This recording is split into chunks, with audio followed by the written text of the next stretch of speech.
Tu comprends? Pour pouvoir avoir ton âme, il est obligé de séduire ton esprit. Parce qu'il sait qu'il ne peut pas avoir ton âme. Parce que le jour où il a ton âme, c'est pour te tuer. Et donc, il te met des mauvaises paroles. Il te souffle des mauvaises choses qui rentrent en toi. Et si tu n'as pas gardé la parole de Dieu, tu ne pourras pas retourner pour dire je brise ta parole comme le Seigneur lui a dit. Que la parole de Dieu est infaillible. Tu ne peux pas la ôter en moi. Voilà. Garder. Il dit, demeurer en moi, c'est garder ma parole. Puisque ma parole est infaillible. La parole de Dieu est indestructible. Amen. Tout peut disparaître, sauf la parole. Et qui est la parole? Jésus. Vous voyez? Ça veut dire que si tu as tout perdu, mais que tu as au moins la parole de Dieu, tu as beaucoup plus. Parce que Dieu peut tout renouveler. Dieu peut tout recommencer. Et tu peux partir à zéro. Mais si tu as tout, et que tu n'as pas la parole, tu es exposé. Tout peut arriver du jour au lendemain. Regardez ces milliardaires qui ont tout, et qui ne peuvent pas sauver leur vie. Ça veut dire que si tu as tout, et que tu n'as pas la parole, tu n'as rien. Mais si tu n'as rien, que tu as la parole, tu as beaucoup. Parce que Dieu peut te faire réussir. Il dit, les premiers seront les derniers. C'est le premier qui n'a pas gardé ma parole, finira par être dernier. Et le dernier qui a gardé ma parole sera au devant, au-dessus.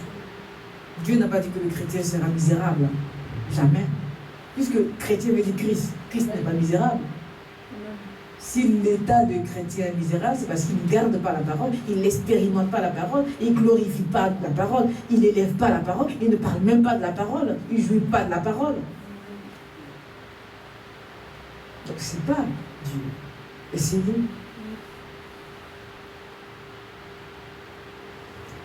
Un homme me dit, je ne crois pas en Dieu parce que quand je vois ce que les gens ils font, ils violent les enfants alors qu'ils servent Dieu. Mais il faut mettre les choses, il faut séparer les choses. Il y a Dieu et il y a l'homme. Dieu n'est pas sur la terre, Dieu est esprit. L'homme vivra toujours les conséquences de ses actions. D'ailleurs, s'il a été attrapé, c'est parce que Dieu l'a révélé, Dieu l'a dévoilé. Il y a un temps pour Dieu et il y a un temps pour les hommes. Et le temps des hommes, l'homme fait ce qu'il veut parce qu'il n'écoute pas Dieu. Mais sinon, il a l'avertisseur de Dieu. Il sait que Dieu lui dit non, que c'est mal. Et lui-même sait que c'est mal, c'est pour ça qu'il cache. Parce que s'il savait que c'était pas mal, il n'aurait pas caché. S'il cache, c'est parce qu'il sait que c'est mal. Et s'il sait que c'est mal, c'est parce qu'il lui-même a un problème. Il est possédé par Satan. Alléluia. Car celui qui a l'esprit de Dieu ne peut pas faire ce qui est mal. Celui qui a l'esprit de Dieu, quand vous voyez quelqu'un qui est né de nouveau, il est patient. Il est calme. Il évite les conflits. Il a le discernement des choses de Dieu. Même quand tous y vont, lui, il est en retrait. La Bible dit quoi? Que Noé était en retrait du monde. Il mangeait, il buvait, il se mariait, il jouissait, il dansait. Et Noé était là parce qu'il avait la révélation de Dieu. Il a reçu la révélation de Dieu. Mais on disait qu'il mentait, qu'il était complètement dépassé. Mais Noé avait la révélation de Dieu. Noé avait reçu la parole de Dieu, la volonté de Dieu. Et la volonté de Dieu était que Noé fasse l'arche. Parce qu'il allait détruire, la parole de Dieu allait détruire la terre et les hommes. Et Noé a fait la volonté de Dieu. Il a évangélisé. Mais est-ce qu'ils l'ont écouté? Vous pouvez dire à quelqu'un qui est pris par la séduction, vous pouvez lui dire, mais quand son cœur est endurci, parce que le péché finit par endurcir. Quelqu'un qui a posé un acte et qui refuse de se repentir, finira par endurcir son cœur. Vous voyez, c'est ça. Tant qu'il ne dévoile pas ce qu'il a fait réellement, il ne sera pas. Le Saint-Esprit ne peut pas le régénérer. Vous voyez, une personne qui ment sur ses actes, C'est une personne qui finira par s'endurcir. C'est une personne petit à petit qui va s'écarter de la présence de Dieu. Et s'il s'écarte de la présence de Dieu, forcément, il s'écartera de l'onction de Dieu. C'est l'onction qui va le délivrer, qui va la délivrer de ce qui est mal. Parce que la présence de Dieu, certes, mais s'il n'y a pas l'onction. Le chrétien est dans la présence de Dieu puisqu'il est chrétien. Mais est-ce que le chrétien gouverne l'onction de Dieu? Non. C'est l'onction qui exauce les prières. C'est l'onction qui protège de la puissance du mal. Et le monde et les chrétiens ont besoin de l'onction pour être protégés de tout ce que nous vivons. Personne ne peut résister à l'onction de Dieu. Personne. Aucune force, aucune puissance. L'onction de Dieu amène à l'obéissance. Alléluia. Et le chrétien doit chercher la puissance de Dieu. L'onction est la puissance de Dieu. Non seulement il doit chercher la présence de Dieu, mais il doit l'onction. Ça veut dire, il dit demeurer en moi, l'onction. Le Seigneur invite à garder son onction, sa parole. Il dit, c'est vrai, vous êtes en moi, vous êtes avec moi, mais demeurez en moi. Ce n'est pas seulement être avec moi, mais demeurer en moi. Demeurer dans mon onction, demeurer dans mes paroles et gardez-les. Le chrétien doit tout faire pour grandir dans l'onction, pour expérimenter l'onction. Parce que avoir la présence du Seigneur, le Seigneur n'attend pas qu'on ait que sa présence, mais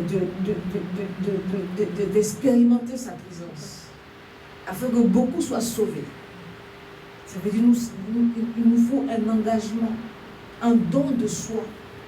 Il dit, l'ami, c'est celui qui fait don de soi. Un ami qui ne fait pas don de soi n'est pas un ami. Alléluia. Amen. Alléluia. Amen. Donc, il dit, souvenez-vous de la parole que je vous ai dite. Le serviteur n'est pas plus grand que son maître. S'ils m'ont persécuté, ils vous persécuteront aussi. S'ils ont gardé ma parole, ils garderont aussi votre parole. Voyez, si tu donnes la parole de Dieu à quelqu'un, que cette parole de Dieu n'est pas rentrée en toi, ce n'est pas ta parole de chair là que la personne va garder.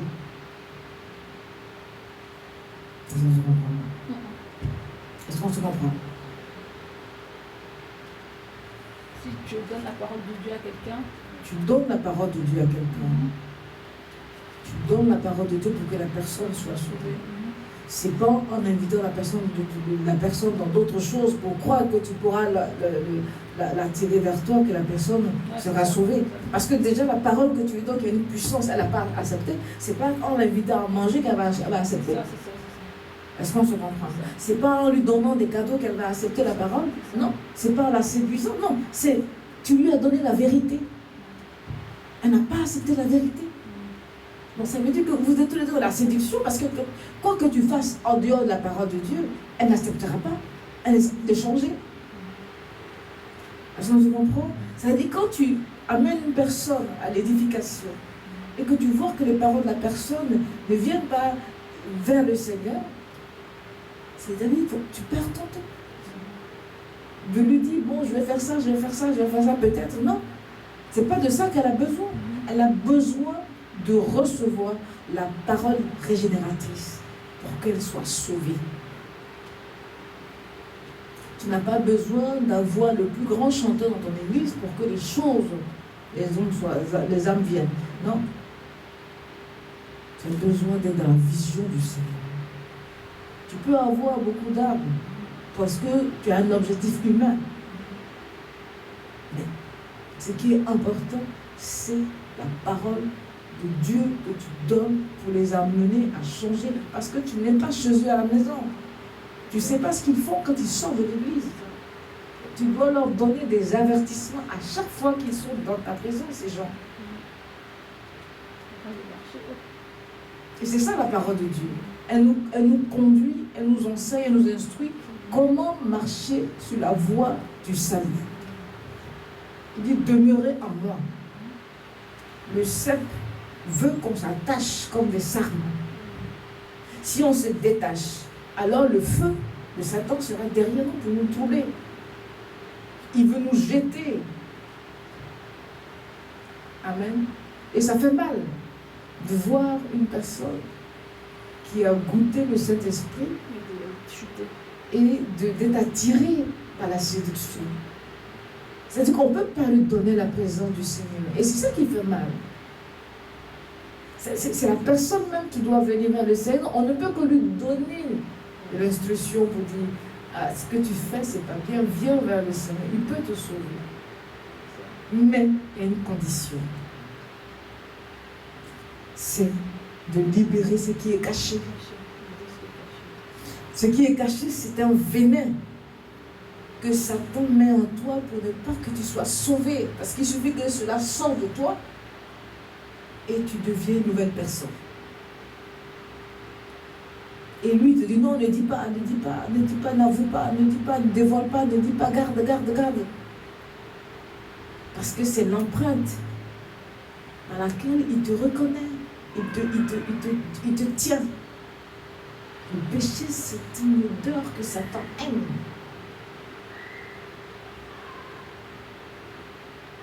Et c'est dans cette odeur qui te détruit, qui te détruit. Parce qu'il sent que c'est le temps que tu es hors de la présence de Dieu, de l'onction de Dieu. Il peut faire de toi ce qu'il veut. L'immoralité, la sexualité, le vol, le crime, tout. Vous voyez des chrétiens qui commettent des actes abominables. Ça veut dire que c'est vrai, ils sont représentés parce qu'ils sont chrétiens. Ils sont chrétiens. Mais ils n'étaient pas véritablement dans l'onction de Dieu. Parce qu'on est chrétien éternellement. Alléluia. Amen. Et c'est pour ça que le Seigneur conseille à ses disciples, il dit demeurez en moi. Amen. Pourtant ils étaient avec lui tout le temps. Il leur dit demeurez en moi. Il pouvait ne pas leur dire, mais il leur a dit. Parce qu'il savait que Satan est toujours prêt à bondir. Toujours, tout le temps. Tout le temps, à chaque instant. Parce que son objectif, c'est de te perdre, de te détacher de la présence de Dieu et de la puissance de Dieu. Parce qu'il ne peut pas s'attaquer à la puissance de Dieu. Il ne peut pas se confronter à la puissance de Dieu. Donc, qu'est-ce qu'il peut faire? C'est de te détacher du feu. Tu sais, quand tu veux prendre une braise, tu veux prendre quelque chose dans le feu, tu prends un petit bâton et puis tu ramènes la chose vers toi. Pour ne pas te faire brûler par le feu. En fait, c'est ça. Tu es dans le feu de l'Éternel, donc lui, il t'attire. Et il t'attire par quoi? Et par la séduction, parce qu'il connaît ton cœur. Il nous attire parce que nous aimons, parce qu'il nous connaissait avant. Nous étions pécheurs avant, donc il sait avec quoi il nous a séduit dans le péché. Donc il sait comment il va nous attirer vers lui. C'est pour ça que les églises, les assemblées de jouissance sont un piège. Parce qu'à force de jouir, tu te retrouves, tu crois encore dans le monde. Tu oublies que tu es dans un lieu saint. Tu oublies qu'il faut que tu fasses attention. Et qu'est-ce que tu fais? Tu commences à porter des choses, des décolletés comme le monde. Tu t'oublies. Parce que là, il commence à ne plus avoir de règles. On ne veut pas toucher à des choses de peur que ça se disperse. Donc on ne dit pas la vérité. Et toi-même, toi qui étais avant dans l'onction, tu commences petit à petit à baisser les bras. Parce que quelque chose est rentré en toi. Les critiques, les trucs, la vie, l'alcool, les amis, les anciens amis, tu commences à aller vers eux. Les amis que tu n'as pas pu convertir, ils t'attirent maintenant. Satan sait d'où on t'a enlevé. Il sait d'où Dieu t'a retiré. C'est là-bas il te ramène. Parce que tu n'as pas demeuré dans le Christ. Tu n'as pas obéi à la volonté du Christ. Tu n'as pas gardé la parole de Dieu en toi. Tu as fait semblant. Tu es comme dans le sémeur, celui qui reçoit, qui se réjouit. Et quand arrivent les tribulations, commence à regarder dehors. Les épreuves ne sont pas faites. Dieu n'est pas un Dieu, voilà, pour nous donner des épreuves parce que ça lui plaît. Mais pour nous construire, parce qu'il sait que où nous sommes, la société où nous sommes est tellement difficile qu'il faut qu'il nous enseigne certaines choses. Et les épreuves, c'est un enseignement. C'est un enseignement parce que Dieu sait ce qui va venir, toi tu ne vois pas ce qui va venir. Mais s'il t'a enseigné dans tes épreuves et que tu en es sorti de tes épreuves, tu peux dire que tu as la foi. Quelle est la dimension de ta foi? Tu n'as pas été éprouvé dans ta foi. Quelle est la dimension? J'ai foi, j'ai foi. Mais quel est ton témoignage? Rien. Parce que tu n'as jamais été éprouvé. La dimension et la véracité de ta foi, c'est lorsque tu as été éprouvé et tu as gardé l'amour et la